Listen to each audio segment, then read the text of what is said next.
Oh boy.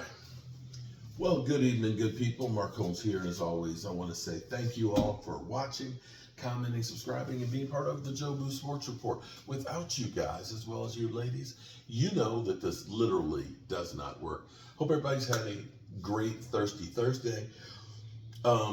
Eagle fans kind of got a little bit scared there. Just got finished watching the game. Of course, we had the Philly meltdown cam and stuff, and Philly, he's feeling good right now. He's feeling good right now. And I will say that the Eagles, two things I can say about the Eagles that they can do really well. One, they can stop the run, and two, they can run the ball really well. Passing the ball, not so much. I think the Eagles may be missing the offensive coordinator that they've literally ran out of town, because Jalen Hurts seems timid. And they seem more willing to just run him more than anything else. Passing wise, 194 yards, 1 TD, 1 interception. He wasn't able to run the ball like freely, and I think what teams are realizing is exactly what I said. I said, listen, last year was last year, but you've got a whole off season where the offensive coordinators and the defensive coordinators will study what you do and do well, and they're going to pick you apart.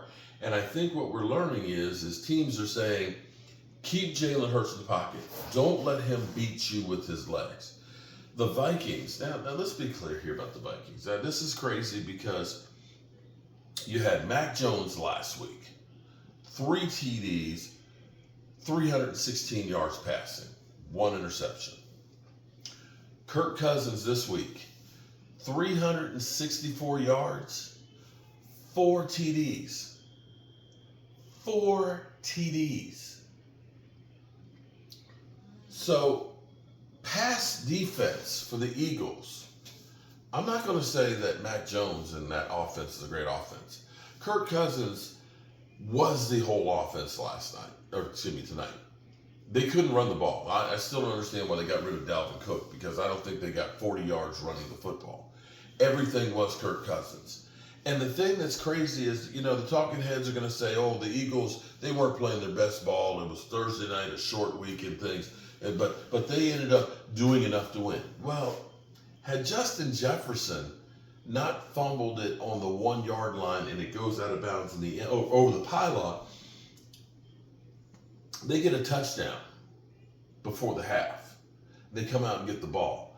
Instead of it being 7 points for Minnesota, it ends up being that, to their credit, got to give them credit, they ended up getting down in field position to get a field goal, and they get a field goal. It's a 10-point swing. But to turn around, and they ended up having back-to-back other fumbles on drives. Here it was, a great kick return. They would have had the ball in 32, fumble it.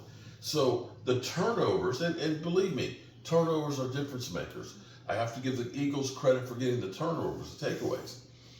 But you look at the pass defense that they have, bro. Minnesota's offensive line basically was all backups. They are devastated on the offensive line. Hell, they might call Lyle Collins over there, okay? Yeah, maybe even Chaz Green. Their offensive line is crap. Kirk Cousins took a beating, but still was delivering the football. And I won't even mention how many times they dropped the football. Justin Jefferson had a couple of drops in there. They dropped left and right. And so, if you're the Eagles, yeah, you got the win. But this is where you looked at your schedule and said, we need to be looking really good, because this is the soft part of the schedule. Later on, you got a section where you're playing Miami, the Commanders, the Cowboys, Kansas City, the 49ers, us again. Who did I miss? Buffalo, Giants. It's like you got a section in there where you got some real quarterbacks that are going to be playing and real teams. Make no mistake about it. Minnesota has been shedding talent. They're basically saying, well, we're going to hold on to Kirk Cousins for this year, and then we're going to let him go because we're in a full rebuild. Eagle fans, this ain't the same as last year, bro. This ain't the same as last year. And I don't want to hear no more of this bullshit so far that we're talking about MVP. That Jalen Hurts is head and shoulders, that he's one of the top 3 quarterbacks in the NFL and all that crap. Sorry, bro. He don't look anything like that. If anything, he looks more like RG3, his second year. Lost. But hey, what do I know? I'm a guy with a day job and a voodoo doll. So, one final point on all this, too. This is where I got to be truth in advertising. I will say, Thursday Night Football is usually a snooze fest. It's a short week. You don't have much time to prepare. The Eagles are banged up, but that's true on both sides of the field. And Minnesota was the one that had traveled to your house, so they actually had 1 day less. I will also say, don't get too excited or too upset by what you see the first couple of weeks of the season, because basically that's preseason. Nobody can hit anymore like they used to. You can't. And for the Eagles to have their first game just 4 days ago and then to turn around and play tonight, it does make it more difficult. The Eagles could catch their stride and do things.